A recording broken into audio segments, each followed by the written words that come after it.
안녕하세요. 법률사무소 오페스의 대표 변호사 송혜미입니다. 오늘은 송민호 씨의 부실복무 논란에 대해서 살펴보도록 하겠습니다. 송민호 씨는 지난해 3월부터 사회복무요원으로 복무를 시작했는데요. 최근 부실복무를 하고 있다는 논란이 터져서 크게 문제가 되고 있습니다. 이 부분에 대해서는 크게 두 가지로 쟁점을 볼 수 있을 것 같은데요. 첫 번째로는 이제 사회복무요원으로 판정을 받은 것에 있어서 이제 대인기피증, 공황장애, 그리고 양극성 장애 사유를 들어서 판정을 받았다고 알려져 있는데 이 부분에 문제가 있는 것이 아니냐라고 문제 제기를 하는 사람들이 있었고요. 두 번째로는 이 부실 복무를 하게 되면 가수 싸이 씨처럼 다시 재입대를 해야 되는 것이 아니냐라는 문제들이 제기되고 있습니다. 송민호 씨가 파티에 참석을 했다, 하와이의 동생 결혼식에 참석을 했다, 이런 부분들을 봤을 때는 이 알려져 있는 대인기피증, 공황장애, 양극성 장애가 복무를 하기에 많은 어려움을 주는 그렇게 심각한 수준은 아닌 거 아니냐라는 문제들이 제기됐던 건데요. 사실 입대 전에도 이런 부분들에 좀 어려움을 갖고 있다, 정신병적인 부분에 있어서 조금 어려움을 겪고 있다는 이야기들을 언론에 나와서도 좀 했던 것 같은데요. 그런 부분들을 봤을 때 이 사유 자체가 거짓이라거나 허위라거나 한 것 같지는 않습니다. 근데 만약 이게 정말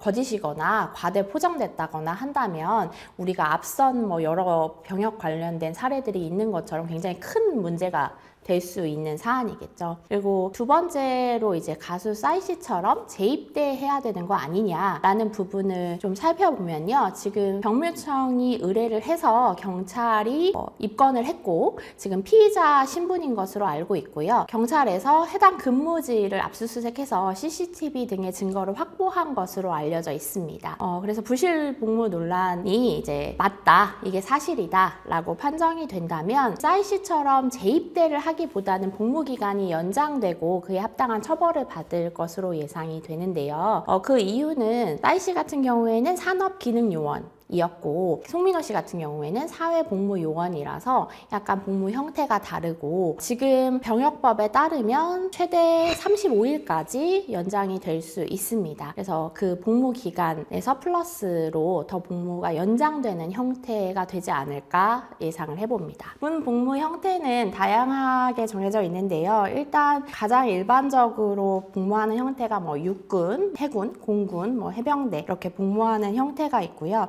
그리고 지금 송민호 씨처럼 사회복무요원으로 복무하는 형태가 있습니다. 이제 사회복무요원 같은 경우에는 일반적인 이 전투훈련보다는 강도가 좀 낮다고 생각이 돼서 복무 기간이 조금 더 길게 정해져 있는데요.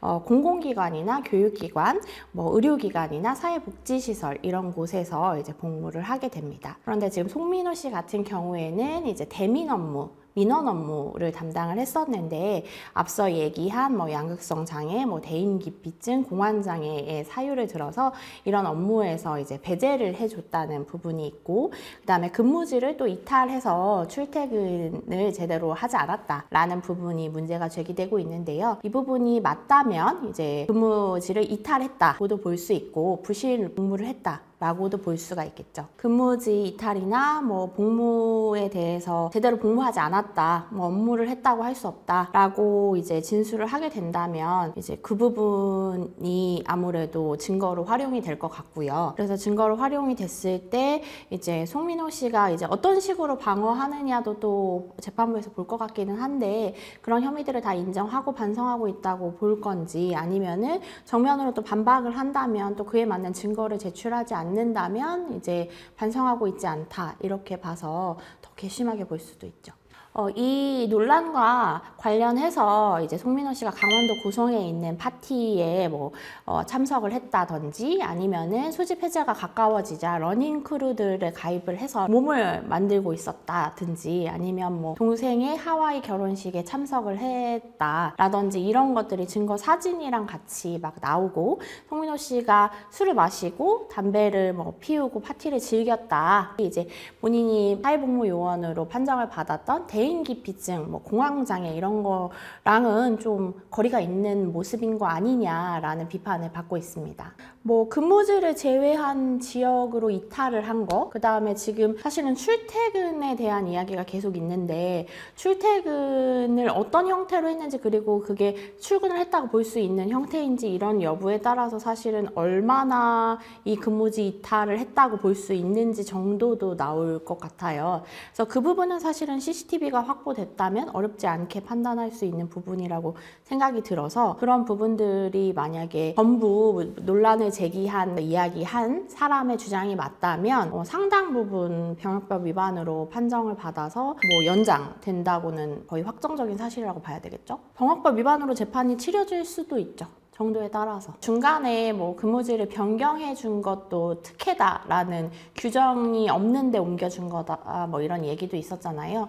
그래서 그런 부분들까지 다 진짜다라고, 사실이다라고 판정이 된다면 이거는 상당히 문제가 될 수 있겠죠. 송민호 씨 자체도 이제 문제가 될 수 있는 부분, 이미지에 타격을 받을 수 있는 부분이고, 소속돼 있는 그룹인 위너에도 문제가 될 수 있는 부분이라고 생각이 들어서요. 사실은 이제 YG 엔터테인먼트에서 이것을 이유로 계약 위반이다라는 손해배상을 청구할 수도 있는 어떤 청구권을 가진 상태라고 볼 수 있을 것 같아요. 근데 지금 뭐 우리가 앞서서 다른 사례에서도 봤듯이 그렇다고 해서 YG가 곧바로 뭐 계약 해지를 하자든지 아니면 손해배상을 너가 해야 된다든지라고 바로 청구하지 않을 수도 있는 것이고, 청구할 수도 있는 것이고, 일종의 그런 선택권을, 청구권을 가진 YG가 지금 갖고 있다고 볼 수 있는 거죠. 왜 군대 관련된 것들은 YG에서 많이 일어나는 걸까요? 질문이 더 날카로워지셨어요. 네. 그쵸. 네. 제가 그 유퀴즈에 지지 씨가 나와서 이야기한 걸 봤는데, 그때 군 복무 직전까지 스케줄을 하셨다고 하시더라고요. 전날까지라고 했는지 그날 밤까지라고 했는지 뭐 스케줄 하고 바로 들어가셔서, 사실은 그런 스케줄이면 정신적으로 굉장히 좀 멘탈이 온전하지는 않을 것 같다는 생각이 들거든요. 그래서 그런 부분도 작용할 수 있지 않을까 조심스럽게 생각해 봅니다. 경찰에서 조사를 하고 있기 때문에 이거에 대한 판단이 나와서 기소 여부를 정하게 될 것 같고요. 이 부분에 대해서 기소가 된다면 연장된 복무를 할 것 같습니다. 근데 사실은 병역이라는 부분이 국민적으로 굉장히 민감한 부분이기 때문에 사실 이 부분이 거의 경찰 조사에서 사실로 드러났다면 뭐 적극적으로 반대 의견으로 진술을 하시는 것보다는 어쨌든 방어할 것이 그렇게 많지 않은 상태라면 인정할 부분은 인정하고 성실하게 재복무하는 모습을 보여주시는 것이 좀 더 이미지나 뭐 앞으로의 연예계 활동하시는 데 도움이 되지 않을까 생각합니다. 오늘은 송민호 씨의 부실 복무 논란에 대해서 살펴봤습니다. 시청해주셔서 감사드리며 아래 하단 링크나 댓글로 남겨주시면 자세한 상담 도와드릴게요. 여러분의 구독과 좋아요는 저에게 힘이 되는 응원입니다.